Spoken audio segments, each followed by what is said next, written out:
Welcome back, Pontificators. Welcome back to our podcast. I just want to say, first off, I really hope everyone voted yesterday. I hope you guys went out to the polls. I hope you guys showed out because if you listen to the previous episode, you know there are a lot of things that are very important for us to have our voice down for. Uh, a lot of us are struggling financially and we need some protections for these renters. We need abortion rights protected. We need our Black people freedom rights protected. So asylum rights protected. Asylum right.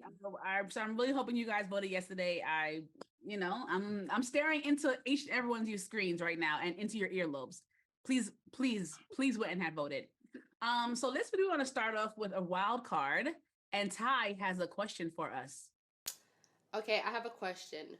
Would you rather have never-ending self-awareness that will help you further the human race or unlimited orgasms? Oh, man. You know, I'm going to be selfish with this. The fact that y'all thinking so hard, that's crazy. Like, that's crazy. Like, what kind? Well, I have a question. No. There's no clarifying questions? No, it's either self-awareness, which will help you. I have to clarify because am I orgasming just nonstop? Like, am I walking down the street? No, you're having every time you have sex, you're having the most amazing orgasms. Okay. I would pick self-awareness. Yeah, I would pick self-awareness too because I don't have any trouble in that area. So. Woo! Her. But yes, not self-awareness. She bad quiet in the corner, yo. She is. No. I as with Kim, I have no problems in that department as well. But the self-awareness part, that's the tricky part. You know what I mean? I just want to exist. I don't want to be aware that I'm existing. That's fine too. That's fine. You know what I mean? I just don't even want to. I don't even want to do this. That's all. That's why I'm at. Simone still wears Yeezys, so clearly, you know, I am still. I am still having a hard time departing from it, right? Also, I'm not the only one, as Kioma stated. Clarification. Mine are in a box. And they are not coming out. I have no. All right. Well, I'm the only one. It's all right. It's okay. I'm gonna wear them till the heels fall off. Ty, what about you? I'm gonna have to help these niggas out.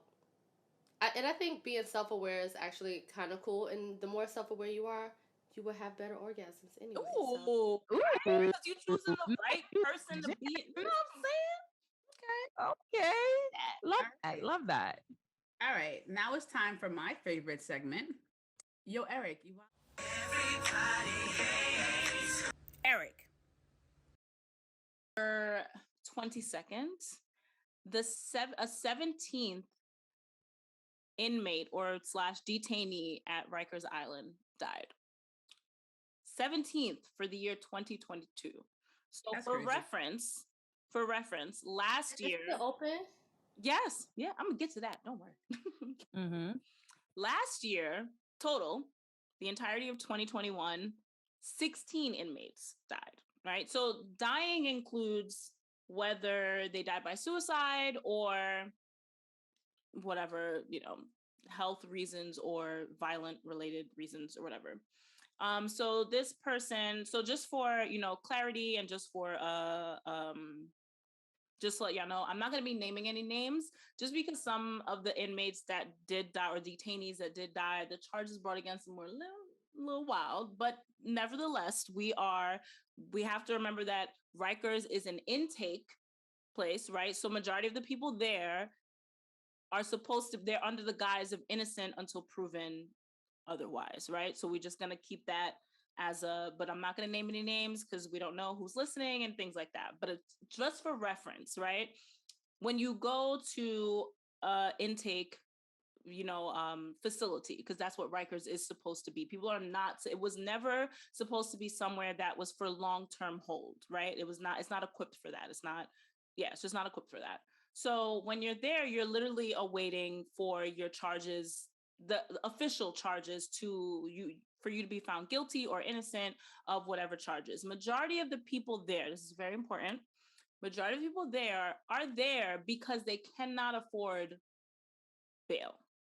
They cannot afford bail, their families cannot afford bail, or whatever financial circumstances. This is very important because if we remember back in 2015, we found out about someone named Khalif Browder, who was held on Rikers for 3 years because he was accused of stealing a backpack for 3 years. And in 2015, he unfortunately committed suicide. Right. So no one is supposed to be in Rikers for 3 years. That's, whatever. That is just, insane. So obviously after 2015, when Khalif Browder's story gained, mass attraction, and it was on the front page of every newspaper, from, artists like, Jay-Z rapping about it, and things like that. It gained a lot of awareness. So in 2017, the New York City Council voted to close Rikers Island. So because of the amount of inmates / detainees at Rikers Island, they proposed that Rikers Island could be closed by 2026. This year, I'm sorry, I said 2017, I meant 2019. I apologize. 2019, that's when they decided that Rikers Island should be closed. So they said it would be closed by 2026. This year, it was amended to 2027. Do you see where I'm going with this? Right.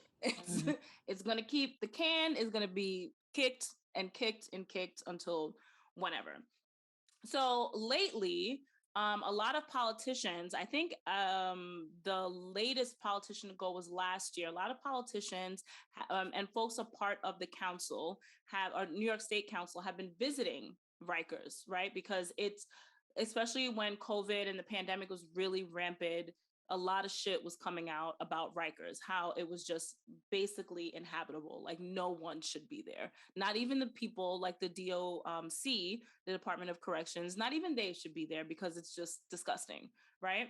So a lot of politicians were going to visit and recording and just like, and, a lot of politicians were rumored, not even rumored, they went on record actually to left there crying because it was just ridiculous. Because remember, these people are there, majority of them are there as an intake. It's either they're on their way somewhere else or they haven't been convicted of said crime yet, right? So since COVID hit, detainees have been forced to go without food or medical care because the corrections officers are either they were getting sick because there was a mass outbreak of COVID at Rikers and likely other, prison facilities and whatever. And so because of them being understaffed, and also because it's a hot take, but it's, playing devil's advocate here, DOC, they don't receive, city workers, period. Their pay is trash, and their whatever is just trash. So because of basically being understaffed, a lot of inmates are gone unnoticed and they're, being forced into crowded cells. There was a law that was passed that there was only a certain amount of people that were supposed to be held in intake cells.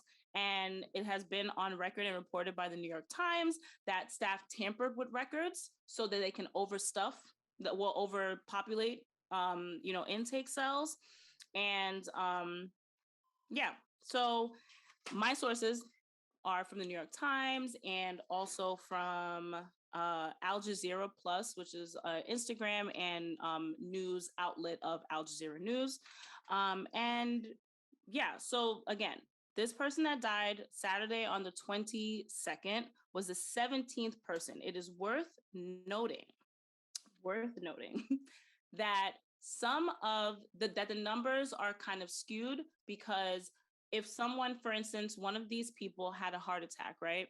And they weren't given, a long time to live. So they were released on a compassionate release. So when someone is released on a compassionate release, and if they die 2 days later when they're at home, they're not counted in the system as this being a DOC related death. So that is that is something to note. So our commissioner, DOC commissioner, is Louis A. Molina.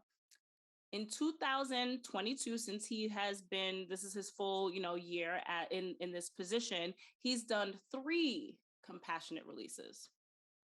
One person it was basically an embolism. They suffered from an embolism. He sent them home. They died outside of that. So with these 3 compassionate releases, that actually brings the number to 20. 20 people, detainees / inmates, have died at Rikers in 2022. And we are in October. So I'm going to end it with, how many more are we going to have before this year ends? So Eric, step your game up. You got to do something, because this is fucking wild.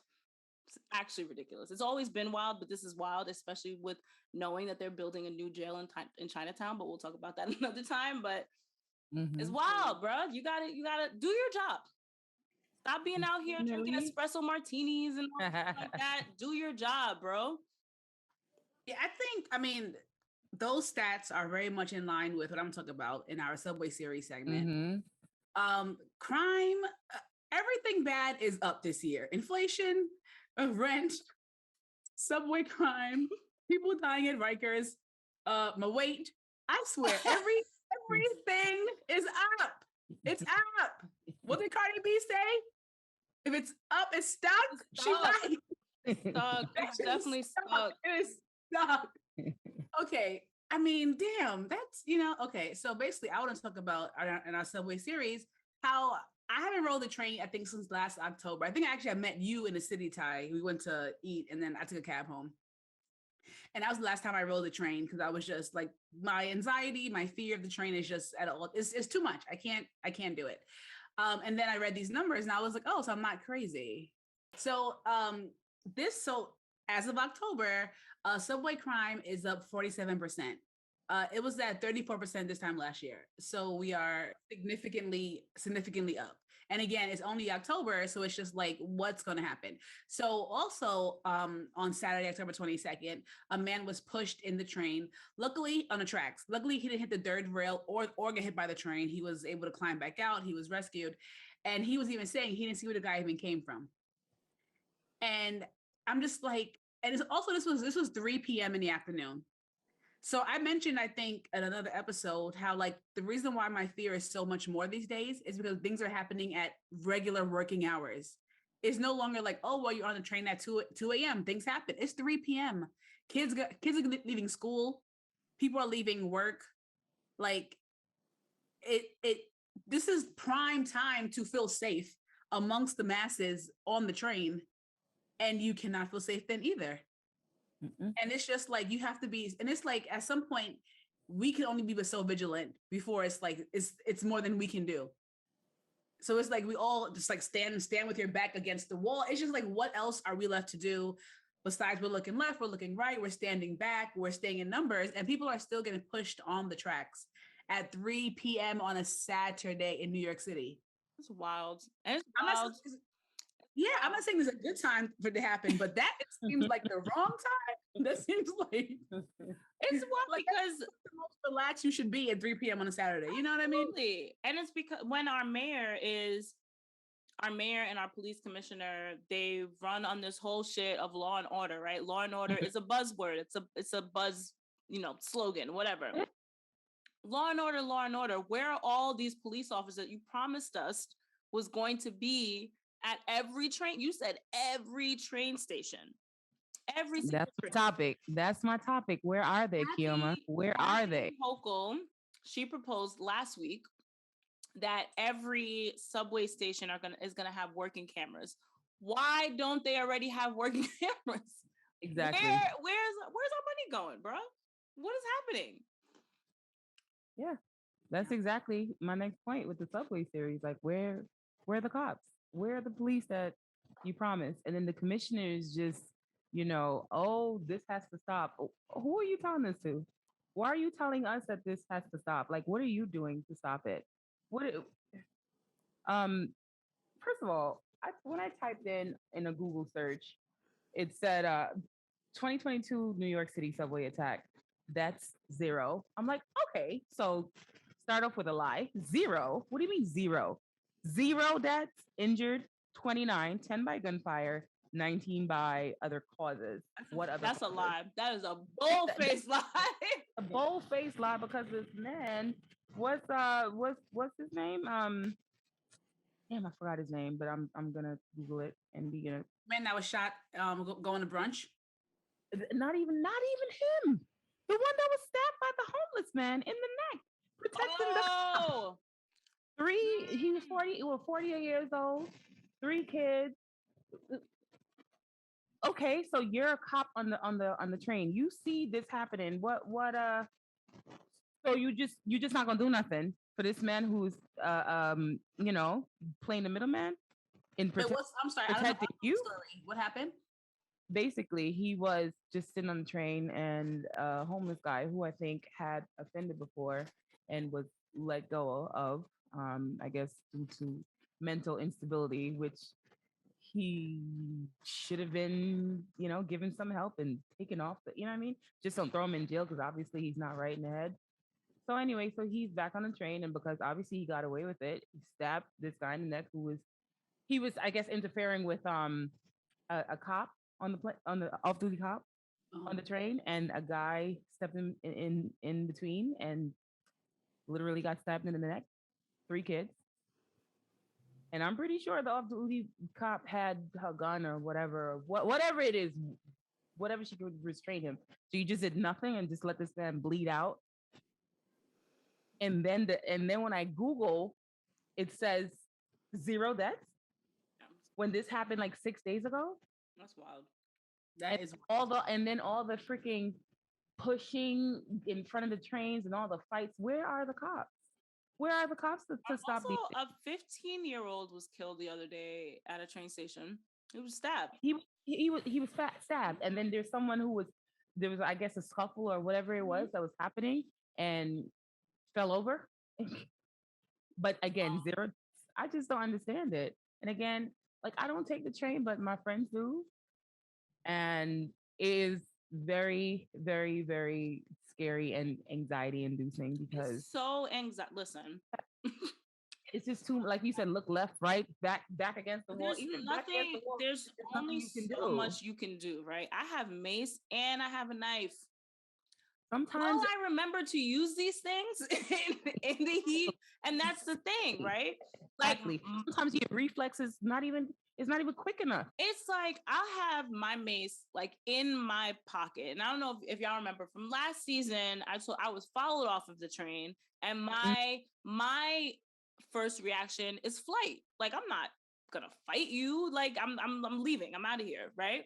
But there are other scenarios where I've been like in scenarios where, somebody else, like another person is tormenting somebody else, but I'm not necessarily going to step in, but now I'm prepared, right? Like my mace is in my pocket or my knife is in my pocket. But it's like, as a human being, or like and as a human being of like very, like I'm not a human being that's just like, I think that my life is in danger all the time. So my first reaction is probably not going to be to stab you. It might be to mace you, but maybe it might be to just fucking run for my life. And if I can't run for my life while I'm stuck on the train, like, what am I going to do after that? Right? Like, what is supposed to be done? And there was, kid you not, I saw cops the other day in front of the train station, 3 cops taking a motherfucking selfie. A selfie. A selfie at the bottom of the train steps. Somebody was probably getting fucking harassed at the top of the steps on the fucking platform. These motherfuckers is down here taking a selfie. And well, I guess everybody got their job. What are everybody you supposed to do? Job, Key. I mean, hashtag Blue Lives Matter. You know? They gotta get them likes. It is just, it's wild in these streets. It's wild. And on these train tracks, it's wild everywhere. I'm saying everything leads back to Eric, and anyway. All right. I think it's time for maybe some kiki, some laughter. So let's move on to Is It Just Me? Um, Ty, throw it to you. What's on your mind this week? So I just been thinking, like, is it just me, or should we all just be microdosing to get Mm, through life? I mm-hmm. think it just will be a more pleasant experience. The other day, I just like microdosed my way through the day, and it was quite pleasant. And I was like, I've unlocked God tier. So I think we should all be microdosing. Don't get greedy. Just microdose. Take the edge off. Are you able to function like to like have your thoughts and Absolutely, and you can jump in and out of it because it's such a low little. It's so pleasant, so lovely. Everyone should try it. okay. Are you talking like just I any mean, I've done. I do marijuana. However, I used to work with a girl that microdosed shrooms. She shouldn't have because she was ditzy, but nothing seemed to phase her. So maybe she had it under. Maybe she had the right idea. You know. Whereas I was always stressed and hardworking, she was really like, "What can we do? Everything is amazing. You're amazing. Oh, so good." So I'm like, maybe I should have just microdosed my way and chilled the fuck out. hmm. Hmm. Yeah. So employ you microdose. Okay. All right. I mean, well, I don't know. I'm not a person that reacts well to drugs, so microdosing might do the opposite for me. might, might make me a little hyperactive, more hyperactive than usual. But my is it just me, or is it a hot take? It's a hot take. Please, nobody come for me because I am a Beyonce fan. I love Beyonce. I think Renaissance is one of the greatest works of art of 2022. I listen to it every single day. However, I think that Beyonce's stylist needs to be fired. Mm. I've always thought this. I That's feel fire. like it's a hit or miss. You know, sometimes it'll be a fire outfit and then the next 8 outfits are terrible. And I'm just like, what the fuck is happening? So this weekend, I think there was a gala of like where it's like called wearable art thing, right? And I get it, you know, like you're supposed to push it to the extreme and everything like that. But she had on a very, very there's no other way for me to describe it but tacky. It's a very just tacky gown. It was a black gown and it was a sweetheart cut. For those who don't know, sweetheart cut is topless, is a strapless, and then it has like a, you know, like a just a heart thing across the bosom area. And it was like this sparkly with stars. It's stars like over like the nipple area type of thing. And then it was like hot pink gloves. And I just didn't get the whole, I just didn't get, you know, the whole, and I'm not, you know, I'm not a, you know, fashionista, whatever, by any chance or by any, you know, calling. But I just feel like sometimes her stylist gets it really wrong. And I feel like she's at a stature and she just reached a stature of just like where it should be like, you need a new stylist, boo. Like, or maybe you just need to come to like the hood and get like a hood bitch, right? Because I feel like Cardi B is always on point. I feel like Mm. Cardi B always on point. And she don't have like a known stylist, you know, like her stylist is somebody, you know, just chill. And I feel like From the hood. maybe that's Nah, her stylist is not from the known. hood, not from the hood, but Nah, he's known, and you're gonna get us canceled. he's not, no, he's known. What I mean to say is like he's known, but he's young. He's younger. I don't know who Beyonce's stylist is. If she I has was a gonna ask stylist, that next. Who's her It's stylist? Zarika. I don't like it. I don't like it. I just googled the outfit because I didn't know what you're talking about. Because I'm trying right now. so they're saying that the outfit was like campy, and it was which is why she has like the studs and the hearts and the which I mean that makes sense. And then old Hollywood, I guess, with the line of the dress. Mm-hmm. I think this is the thing that is so crazy. Like style, like art is very subjective. And I feel like people just, not you, people as a whole, right? We say someone has like great style because we just decided to agree with that. And it's like, if you don't agree, it's not that you have bad style, it's just don't like it. But people start turning subjective things into facts. Like, this outfit is great. Is it? I don't like it. Does that mean I'm wrong? Does that mean I don't have style? No, that means I don't like it.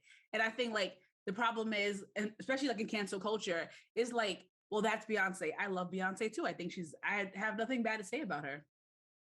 Do I care for this outfit? No. And it should just be able to stop there. It should just be like, okay, I don't like that outfit. Yeah, it shouldn't be like, oh, you don't like Beyonce? That's not what I said. That's why I shouldn't have to give a fucking preface so that people don't, because I love Beyonce. I do. I've been to all of her concerts. I will go to all of the following concerts. I will go to all of them. I will always download her albums and support her music. However, they just confirmed Renaissance concert. I can't. And I will be there. I think 2 people bought tickets already. How? Yamo, was that you? I think it wasn't me, because I didn't even know we were able to do that. But see, I will buy tickets. Just know it's not in our price range at all. It will be my price range. I'll make it work. God damn it. I'll make it work. Because I will be there. See, that's the type of fan that I am. 100,000. I am fan enough that I can criticize. God damn it. I can say I have an opinion. I'm not a stan, where it's like everything that she does is amazing and it's great and whatever. But I'm a fan. I love Beyonce. I need you to research those ticket prices, the pre-sale that the 2 people bought. I'm gonna be there. There's certain people that I feel like that about. I'm gonna be there for Beyonce. I would have been there for Adele if I was able to buy the tickets, but I couldn't. They said no. Yo, those Adele tickets broke my heart because I know. I saw her her first album. I saw her in it closed down. It was like 42nd and 7th or 45th and 7th Ballroom, whatever. Hammerstein Ballroom. That's where I first saw Beyonce. That's where I first saw Adele, and like the tickets, I don't know, I didn't pay for tickets, but we were like right in the front. Like I could like probably reach cheap. out and it was probably very cheap. It was probably affordable, not cheap, but affordable. Yeah, it was great. It was such a great experience. And then like by the time the second album came out, she had became like the Adele that the world loved. And I was like, let me go see how much these tickets cost. And I was like, backspace, delete, close tab. What the hell? Like how much were the tickets? Like $1,000. They were crazy. The tickets were crazy. Yeah. And for me, the issue was I just saw her. It was, that place was open admission. So I was at the front. So it was like, okay, if you just get there early, you're going to get a good spot. Just if you're willing to stand. Her next concert was seated. So it's like automatically if you're not paying the $1,000, you're not going to get a good seat unless you're willing to travel out of state. Like when I saw J. Cole, I went to Hartford, Connecticut. Because I refused to go to Madison Square Garden. I refused because I was like, unless I paid $1,000, I'm not going to see him. I think Hartford, I paid like $77, and I was like, you made eye contact. It was like right there. I was like, play the next song. I like this one. So it was devastating. And I'll never probably see Adele unless I get lots of money and I can afford that ticket, or someone pays for me. Which is probably what's going to happen because that's the key. Yeah, I'm not buying nothing. All right, so let's jump in to the nitty gritty of this episode. So boom, we're talking about interracial dating, and specifically pro-Black dating, right? So this is something that I wouldn't say I'm wrestling with because I'm very secure that I want to be with a Black man. And by Black man, I mean like the color Black, like I don't care your ethnicity, but I want you to present as a Black person. Right. So if I think you're Black, then that rocks. I don't care what language you speak or where you come from. I just want you to present as a Black person. And I think when I was younger, I was all about the white boys. I mean, I fell prey, growing up in the 90s, it's hard. Like the Backstreet Boys and NSYNC. The Backstreet Boys. Let me tell you, I wrote a letter to Jonathan Taylor Thomas. Because do you remember like in Who's like that? Teen Beat or whatever those magazines were? Like Who's that? Jonathan Taylor, isn't he the one that was in Home Improvement and JTT? and he was in Huckleberry Finn. Yeah. And so like I think it was like one of those Bop or T, whatever the white equivalents, like Tiger, whatever the white ones. Okay, yeah. Yeah, those magazines. Like you could do like a pen pal thing. I don't know. I'm sure it wasn't real. And they would like you, and they have all different celebrities, like their PO box or their address, and you could write them letters. And I wrote him a letter. Who knows what it said? And I sprayed my mom's perfume on it, like to really let him know I meant business. Oh shit! So I was like heavy into like the white boys, like I was into them, and I don't judge myself now because honestly, it was hard. It was hard not to be, because we had like we had Stefan Arkell, not Steve Urkel. We had Stefan Arkell. That was our cute boy, and then we had like Jason Weaver, but we didn't have as many. It was hard. It's hard being a Black girl in America. Anyway. We have people. That's your experience. Yeah, I'm like, we had people, but as a whole, TV is white. Oh, like just TV people. Yeah, TV. Okay. TV is white. Media is white. It's been white. Mm-hmm. I, of course, like all the Black kids. Every time I saw a Black boy, I was excited. But I was excited. That wasn't the majority. You know. That is true. It's like if this TV show has like no Black people on it, who's my crush here? The cutest white one. It's it. That's true. I can't. My mind doesn't compute. You probably blocked it out. I know. TV, that's TV's white. TV has been white. Media has been white. It's white to this day. It's a lot better, but it's a white place. It's a white place. White is right. You have to you have to train your mind to like not be into those things. Like my father was as a child, I thought it was extremely strange. Now as an adult, I'm like, it was still strange, but I get it. But like, he did not allow like white TV shows to be played in the house. He would come in and he'd be like, "You watching white TV?" And it's like, in my mind, it was just TV. He's like, your mind. He was just watching Blossom. I'm just right. He was like, and he would always say to us, like, "You're not white," and it would just be like such an odd thing to have him say, because I don't think any of us thought we were white. I don't think none of us went through that. Like, we want to be white or we were white. We never went through that. But he made sure to let us know, you are not white. You cannot relate to the show. Do not. Yo, why are you making your dad sound like the dad from I'm Gonna Get You Sucker? Bean pies. Like these capitalist swine. When I say he always tell us you're not white, and it was just be like, well, we don't think we are. We're just enjoying TGI Friday. We're just enjoying the Friday night lineup. Like we don't think we're but in retrospect, he was keeping us grounded, I suppose. But anyway, so I just want to talk about like interracial dating because like I am again very intentional on that the man that I end up with will be a Black presenting person. And outside of the fact that like I feel like we can relate to each other just by having a shared Black experience, I do feel it's important to also keep like the color of like Black people as a race or whatever to keep it going, right? Because I feel like, and I'm trying so hard not to sound like a white supremacist or like a hotep, right? Because I know if you use a string of words, it could come off like that, but that's not what I'm trying to do, right? I just want to speak to the fact that like I want Black people as a race to continue to be a Black presenting race. Because even like as an actress, you see a lot of auditions, it'll say like ambiguous, it'll say BIPOC, right? A lot of auditions do not just ask for like a Black person. And it's like, but you do understand, I do have 2 Black parents and I still do exist. When I see TV, I do want to see just sometimes a Black person. I don't always want to see the Black girl who has like lighter skin and 3A hair, 3B hair. I want to see like the Black person who has like a broad nose and 4C hair and who's not actual, but who's a Black person, who's not biracial, who's not mixed, who's not ambiguous, who is very firmly a Black person. So like for me, I'm like, if I have a child, I do want my child to be a Black child. And also, I think, like you were saying last week, Ty, you think you'd raise a good person. I feel like what I know, who I am now as like a very like pro-Black person, I want to be that for my child.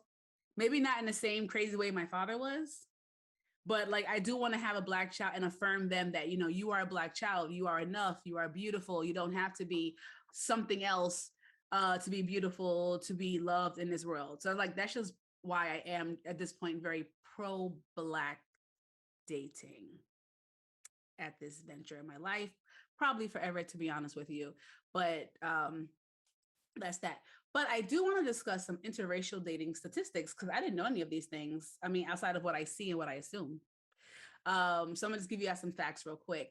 So interracial dating. So apparently Black men date the most interracially. I don't think anyone is surprised by that statistic. But they've been doing it since they could.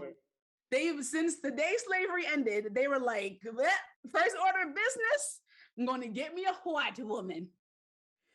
But statistically, Black men and white women have the highest divorce rates. So think about that.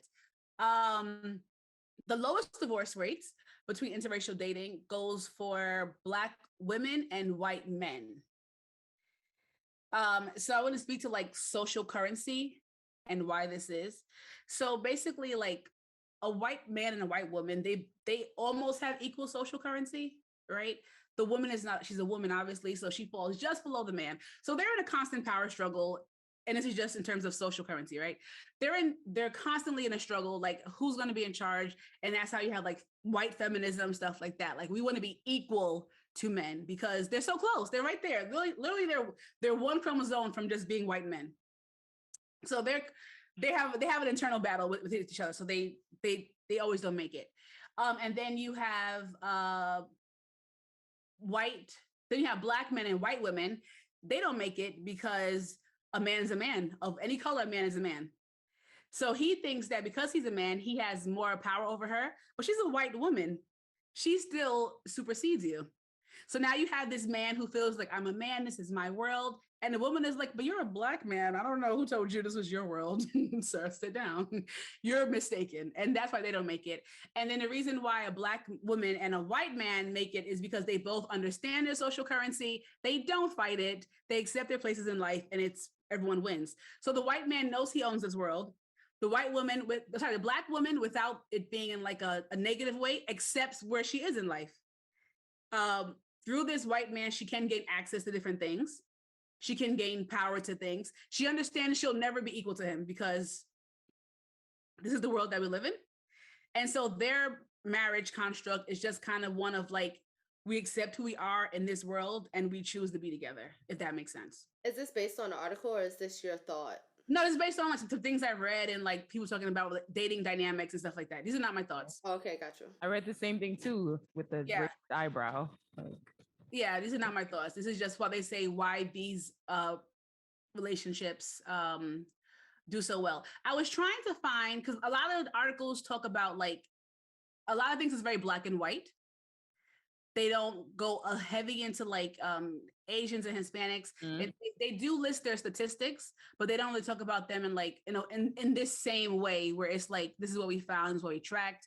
What I was reading was that a lot of Asians do not, like Asians have the least amount of interracial dating out of any other race. Mm-hmm. However, in the 50s and the 60s, I'm probably getting my years wrong, a lot of Chinese men were in America, a lot of Chinese men left China to go to other countries, right? And because there were no Chinese women there, they did interracially marry a lot. So like in America, there was a lot of Chinese men marrying Black women because they was going to marry a white one. And there were no Chinese women here. So they just married Black women. And that worked out for them also because, and kind of the same concept, because of their social currency. It was like, you struggling, I'm struggling. Apparently all the Black men left and the Asian girls aren't here. So it was just like, I guess we'll just hop on and do this thing the best we can. What else? Anyone wants to? I want to hear the rest of the stats. Yeah, I'm waiting. The rest of the state. Okay. So these are just some numbers for you based on what I just said. All right. So marriages between Black and white wives were twice as likely to divorce marriages involving white husband and white wives.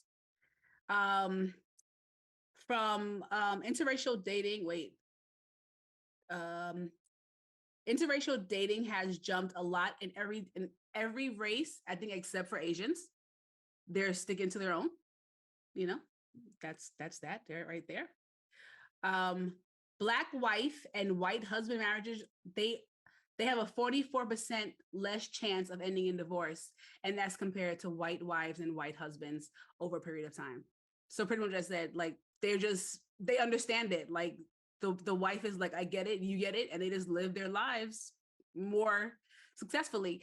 And in terms of Black pro dating, I'm like, I don't want to date a white person for a number of reasons.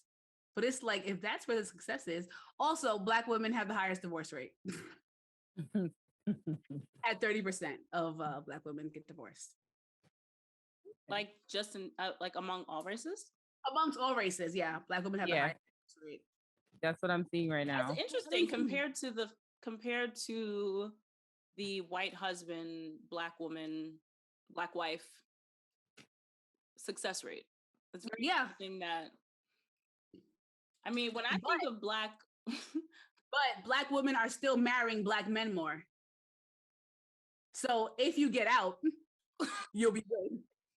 But if we keep marrying Black men, we're going to have a higher divorce rate, which is so fucking sucky. But but I'm not anti-divorce at all. I think if you got to get out, you got to get out. And I think a lot of Black, I didn't write down the year that this was taken from, but in my opinion, I feel like a lot of Black women are divorcing because we're leaving that struggle behind of you have to stick it out with this man for God, for family, for country, whatever the reasons they put on us to stick with these marriages forever. I feel like Black women, and we know we're now the most educated, right? And the most degree holding. So I feel like we're like, why? I think it has just become like, why am I sticking out this marriage if I do not have to? Well, I think with that is, I do think the pressure, I'm saying pressure for lack of a better word, but the pressure of marrying Black goes with that, with like staying in that, because I feel like there's a lot of stigma amongst Black women about Black men that, you know, I got the last good one, or this is the, like, you know what I'm saying? So it's like, I feel like there's a lot of stigma that's attached to that, because it's just like, if you put the time in, if you did all that, you got kids and you got to go back out to date, it's rough. I could just imagine how rough it would be. But then there's also that Black love pressure that is attached to that. And I think that is very heavy, because even with, you know, when I was dating, just strictly through my whole until right now, until my current relationship, all I've dated was Black men. So it's like, it is a pressure it is something that's on your shoulders. Just like, you want 100% Black presenting children, you want to fall into that, you know, that Black love, and there is that type of companionship and that relating to one another that is essentially like unmatched. And so it's like, with all of that as like, I don't want to say burden, but with all of that on your shoulders and with all of that in the back of your mind, it's just like, am I going to be able to find this again somewhere else? And it took me so long to find this person. And, you know, like, yeah, I just feel like that the Black love and the pro-Black dating, and that's my thing. Something that's attached to that. That's what makes women, or used to make women, stay. Yeah, I mean, and I think it is a burden. It sucks that, I think it sucks that, unfortunately, it appears to be not that many Black men that we can turn to for these pro-Black relationships. It does suck. And I feel like, I mean, like I said, at this point, I'm committed to it, but who knows what the future may hold, right? But then as a Black woman who is very like pro-Black out loud, when you have a partner who's not Black, it's just like, I think if the partner is anything besides white, it's a little easier. It's like, okay, another person of color. I see what she's doing here. But then when you end up with a white person, it's just like, can we take you serious? Or there's so many questions. Like them wanting to cancel Quinta because her fiance or husband is white. And it's like, but her cast is black, the writers are black, she's Still filming a lot of black things. Yeah, it's still she's doing a lot of black stuff. But because she's with a white man, it's like now you want to question her commitment to the cause. So it does become a burden because it's just like I can't even be not love who I want to love. I can't even be loved by someone who loves me if it's not a black man. But then black men don't want to love me. So it's like, am I just left to be with no one? And it's like, how do you navigate crickets? Crickets, what do we do? What do we do? And I'm just gonna go on a little rant for a second. I do believe, and again, please, whoever hears this, just know these are my thoughts. I smoke a lot at night, and these are the thoughts that come into my head. I do believe that, and this is not an all statement, this is just whatever. I do believe that I can believe more often when I see a black woman with a white man that she loves him for who he is. I don't have trouble like telling myself it's something more than that. Now there are some black women who don't date black men for some prejudice reason and some they're out there, right? But when I see a black woman with a white man, I rarely think to myself it's because he's white. I think he said the right thing and fell for her, right? And if I find out later on that she only dates white men, I'm like, oh, okay, whatever. But whenever I see a black man with a white woman, I assume it's because she's white. Like I assume it's her whiteness is what got him to that point.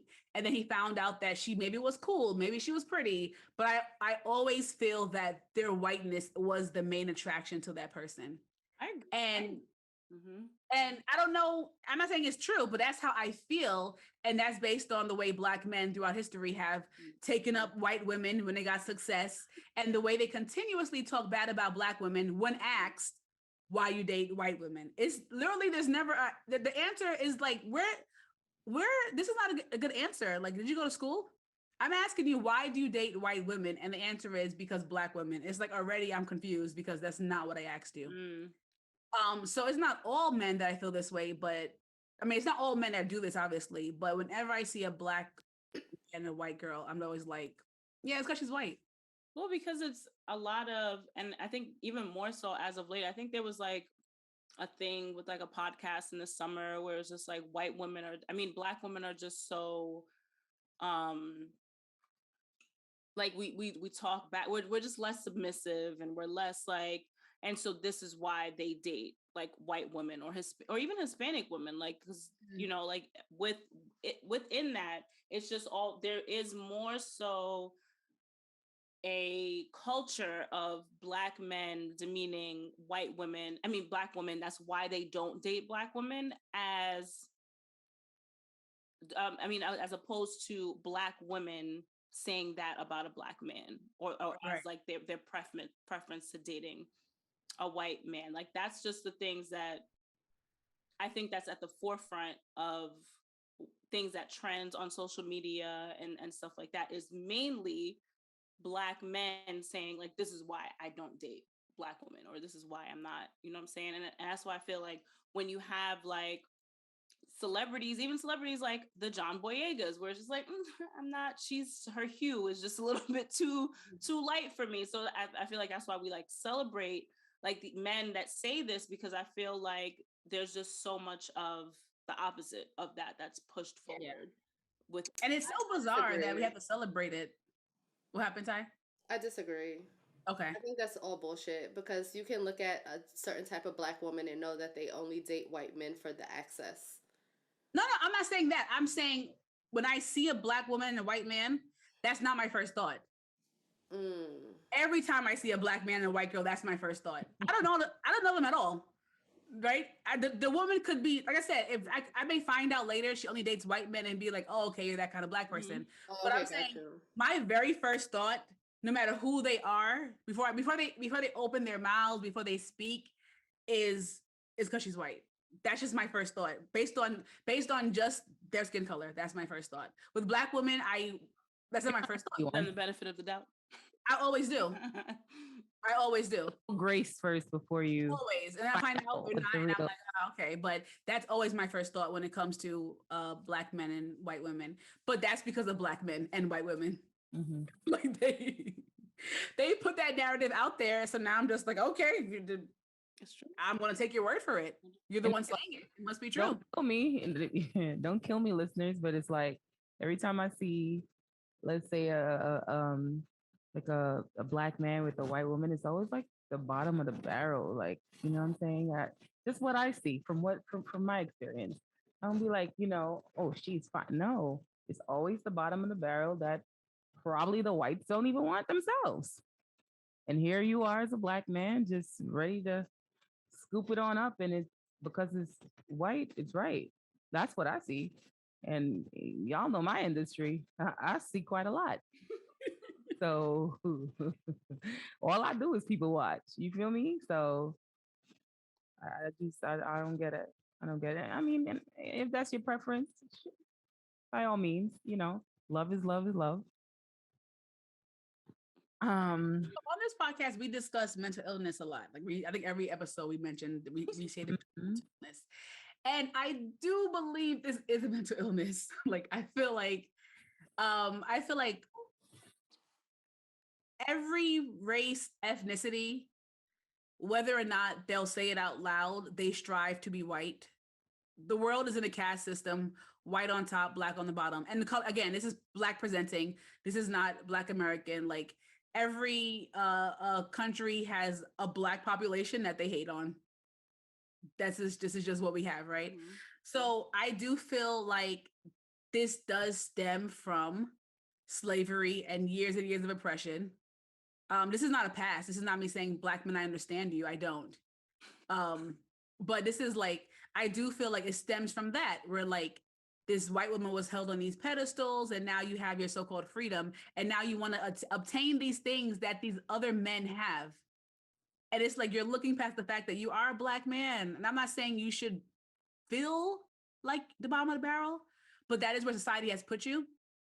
And I just feel like they're always striving to be an equal to white men. And part of that is having their women, especially because their women were coveted for years. Like you look at a white girl, you're being hung.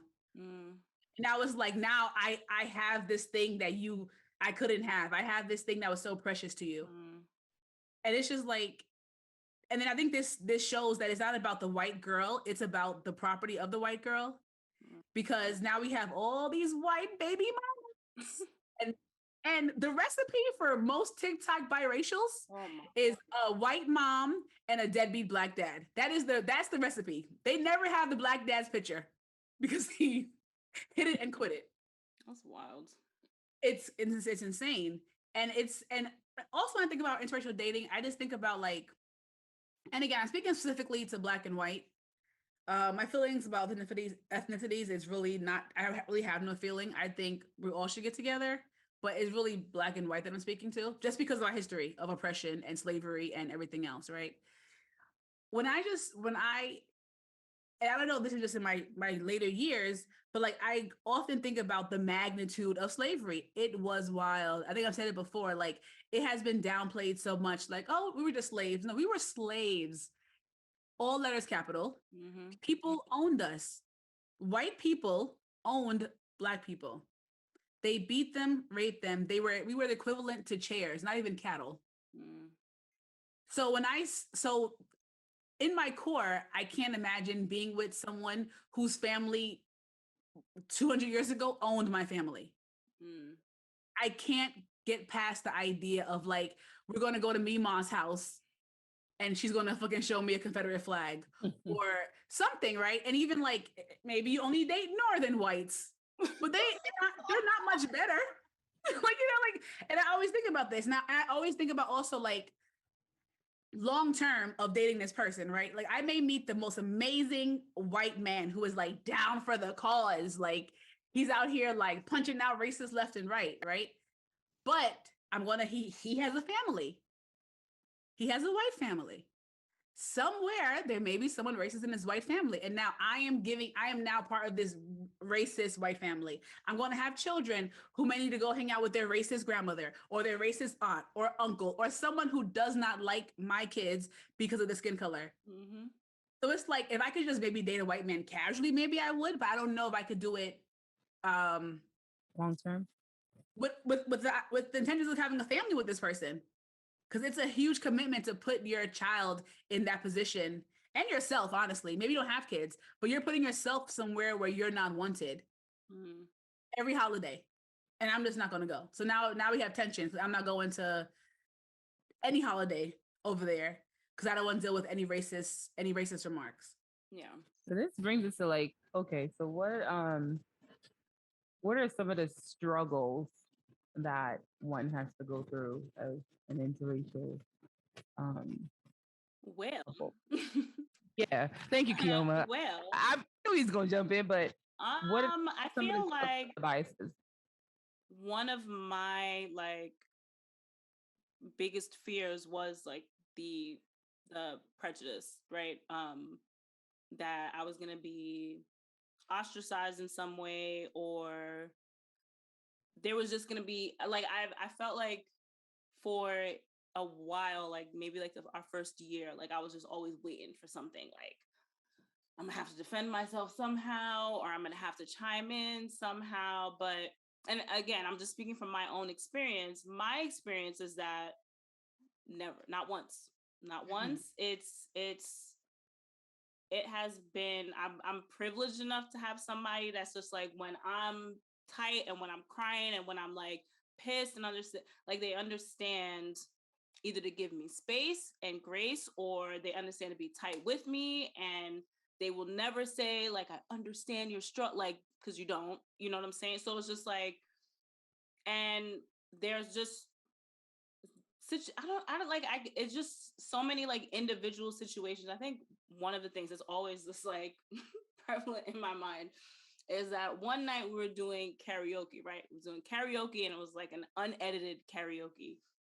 And one of his cousins was mad drunk, and we were saying like, I think they were like doing like some 50 Cent shit or whatever. And the word nigga comes up on the screen, and I see it, it's coming. I'm just like, I'm there waiting, and I'm waiting. And then when the word comes up, they were just like, I can't say that. And then they just continue on to like, so it's just like, it was never, and I'm in 99%, not even 99% of the time, 100% of the time, I am the only Black person that is with his family, like the only one. But there's never been a moment where I've been made to feel uncomfortable. And I never feel like they're putting on. Like, I never feel like it's just like, oh, I'm just saying this, or I'm just like bringing this up to you because you're Black, or I'm just like, it's just something that like, well, we can have political conversations where we are on the same page to an extent, and we can talk about, you know, just shit, like, and I never feel like the Black person, if that makes sense. Like, I'm never like, oh, I'm just gonna come to you because you understand, because you're Black, and like I never feel like that. And that's why I couldn't be seriously or like procreate with a white person, because I feel like I would always feel like that, because I feel like that sometimes at work. Like, I feel like you'll come to me because I am the Black person, and you feel like I can relate. And you know, I'm on like the equity committee because I'm Black. Like, there's just things because I'm Black where I don't feel that I have to live up to that in my relationship. And I think that that is something that just Black people in general, if they just happen to be like, I wasn't somebody that was seeking out to date somebody other than a Black person. Like, it just happened. And I feel like those are things that I feel like conversations need to happen from jump, that people, you know, ignore. Like, they ignore, like, I think I was reading something. It was like one of those like love story shits that it's in the New York Times, and it got turned into like an Amazon Prime show or whatever, where it's just like, oh, you know, I have my husband's Black, and we have my husband's white, we have, you know, interracial kids, but you know, we were going down for a family reunion in Georgia, and the first stop was at a plantation. what? Like, so it's just like your family, because that's now your family. They didn't give a shit about you. They didn't think about you at all, because why would this even, and even just like separating themselves from you, why would this be a thing? Like, why is this a thing that this family is doing? These are questions that these are things that you should have known from jump. Like, did your family used to own slaves? Does your family have, you know what I'm saying? So it's just like, there are certain situations where I feel, especially in like a white and black interracial relationship, where people choose to ignore things because they know things have come up and they don't want to have these uncomfortable conversations, and then they're surprised. What? Like, how did you not have these conversations before you got married? Like, I'm thinking about like, and they're not black, but I think about like, J-Lo and Ben Affleck's wedding. They got married on a plantation. Like that. It was an estate. That is wild. What? Like, that is wild. I wouldn't be surprised if you look at where fucking Candace Owens and her man got married, it was a fucking plantation. I wouldn't be fucking surprised. Like, shit like that. Like, it's just like, but then 5 years down the line, you're fucking crying because the fucking great granddad called your fucking kid colored or some wild shit. Like, right. Like you're this a niglet. Like, there's always like some shock factor. Like, it's always like, and it shouldn't be that. These are things that you got to nip in the bud. And these are the these are the struggles that are not discussed, like stuff like racism and all that stuff. It's not discussed in these type of marriages. I think we know of around it. That we know. I guess. Well, we also do have those black people like the Candace Owens of the world that just can't relate. They can't relate. True. So they, like their marriage is among that 44%. And you just forget all about your history and your, value system, and you just bend to theirs. But I think that comes from a wanting of an interracial relationship. Like, they wanted more than they want anything else. My self-respect is not important. My kids they're not important. I think the most important thing is the visual effects of this interracial marriage and what benefits I get from being in this interracial relationship. So when real shit comes up, it's like, oh yeah, I forgot there is racism. Like a few years ago, no boundaries at all. Oh, none. It was a black girl. She was like a sugar baby to that old white man who owned some basketball team. And then he got mad at her or something like that. Oh no, yeah, they had a falling out, and she released all the audios, and he was like calling the players niggers, and he was just going in. He was like, I don't want you, like, telling her, I don't want you hanging out with those black thugs. She's black also. I don't hang out with these. I think it's the Knicks. He was the Knicks? I think it was that. Who was it? I don't know what team it was, but it was just so funny to me because you're releasing these audios way after the fact. This is not like he didn't say this today and you were like, guys, we must break up. No, it was fine because the access that old white man gave you, your penthouse, your car, all that was fine. None of that mattered to your blackness until you had a falling out and the wife was like, shut that shit down. Then now you're like, oh, he's racist. And it's like, I don't feel bad for you. Because you probably had him calling you like his negress during sex. I don't care. You chose that life for yourself. No, so I feel like, and it's just, I don't want to say it's unfortunate because it's the way of the world and I didn't make the world this way, but it is unfortunate that there probably are black men who love their white queens. Like, they love them for whatever reason. Like they again, it's hard for me to believe this, but I want to believe that not all black men are with their white women for access and for some weird mental illness they're trying to solve. I want to believe that, but it's like, I can't, because of all the PR damage that they've done on their end in these relationships. Well, all right then. And I want to say this other thing too, just to like play all sides. I understand that even in monoracial relationships, you're going to get these same things, right? Like, black people have an extreme problem with colorism. So you may marry a regular schmegula black African American just like yourself, and they may have a light-skinned mother or dark-skinned mother, and they're just like, why are you bringing that darkie in here? Some crazy shit. So I understand this is not exclusive interracial dating, but I just feel like if we're going to like up the odds, I want to keep them as low as possible. I don't want to up my chances of being a hate crime. It's just like, I don't need to do this. I could just, but there's so many other issues that you have to deal with in relationships. We should so many other ones. Do I have to do it? Yeah. Do I have to be served watermelon every freaking Mimon's birthday? Yes. We got the watermelon. I'm like, we got the Kool-Aid. I don't even drink Kool-Aid. It's too sweet. What? Drink Kool-Aid? I don't know how to make Kool-Aid. What are you talking about? You just gotta add the packet and just add mad sugar. That's just sounds complicated. Essentially Kool-Aid. Okay, I don't even like Kool-Aid. It is too sweet. I like an unsweetened tea. I do. I go to Dunkin' Donuts every day and I ordered a large unsweetened green iced tea with 2 pumps of the unsweetened raspberry. That's interesting. Delicious. It's delicious. Very cold. Very delicious. Very cold. I had it because of you, Asia. I'm like, oh, this is good. This is quite good. I just don't know the Dunkin' Donuts as I don't like Dunkin'. Well, I'm in it's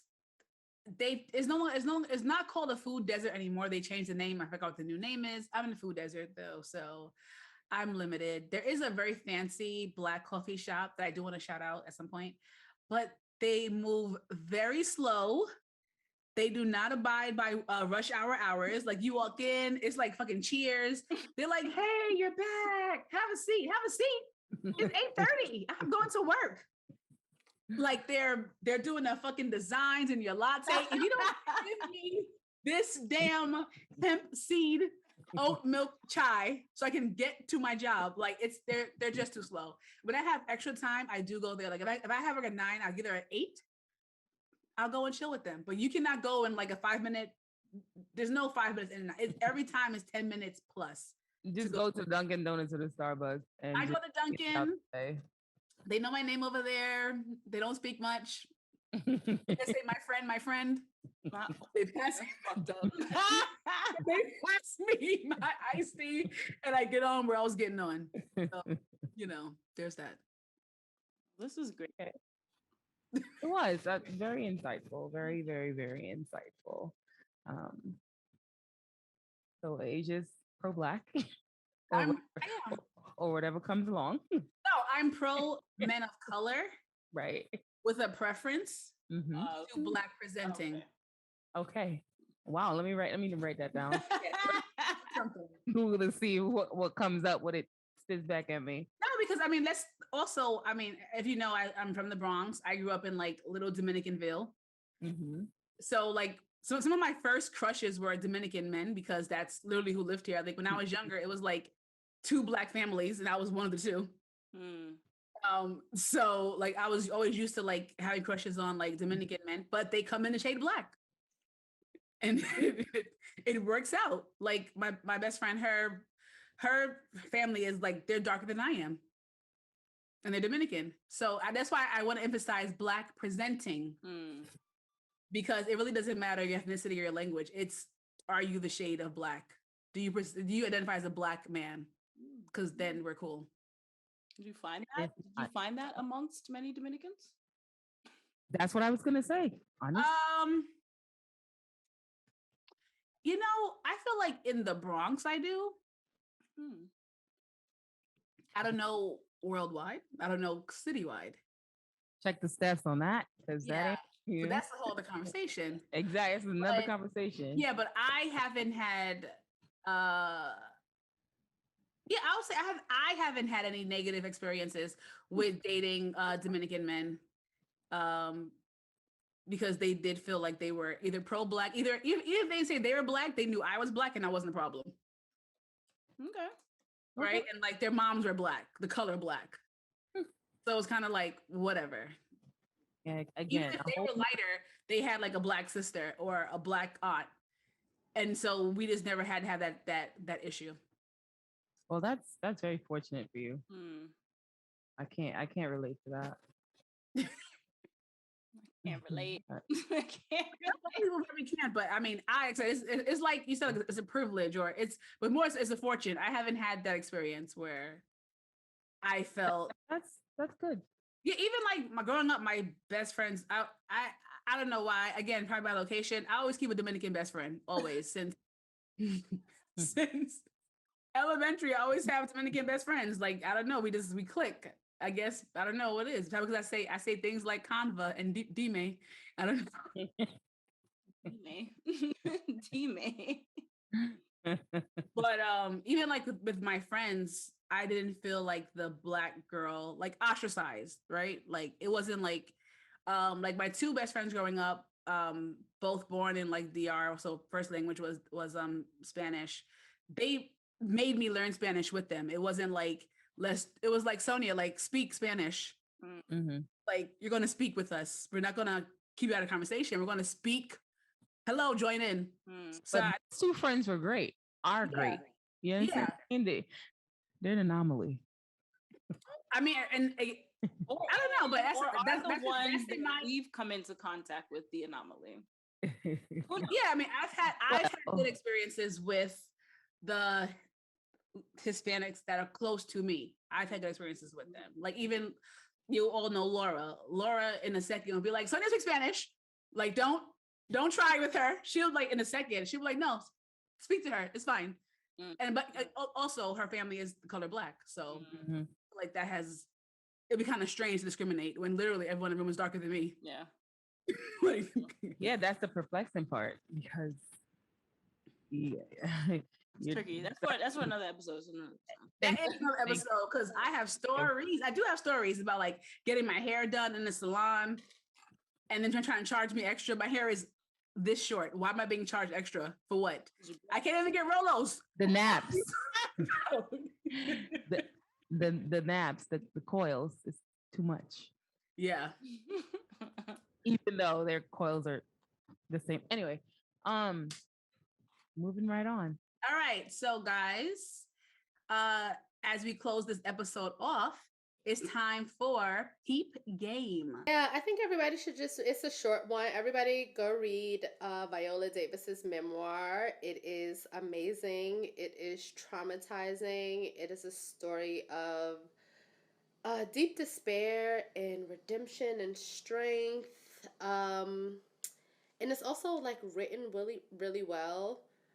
So yeah, I think y'all should go support, pick the book up. It is kind of a hard read in the beginning because she has, as she's talked about, she has, I guess, suffered at the hand of, as she calls it, abject poverty.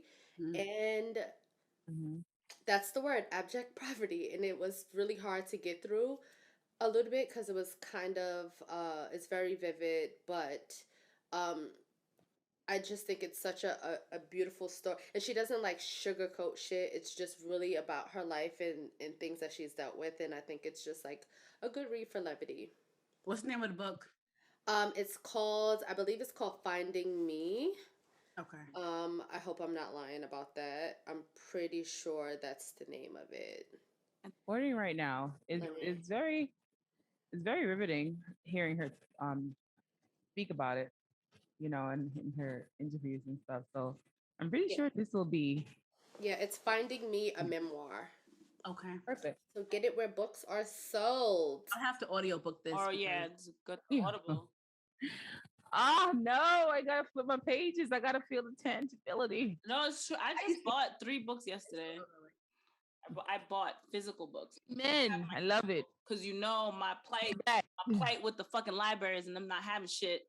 Exactly. I had to go buy books. But on Ty's, Viola Davis note, go watch Woman King. I loved it. I cried like a little baby. I'm waiting to see it. I'm gonna go this week. I love it. On you?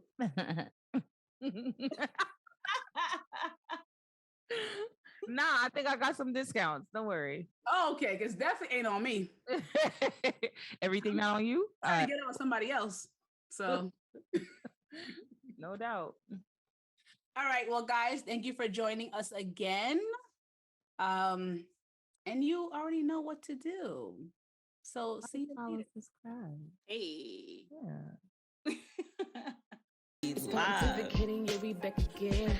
To tell your friends, to tell your wretched ass friends. Thought we was gone, but nah, no, we ain't. That you got rid of us, but no, you can't. Yeah.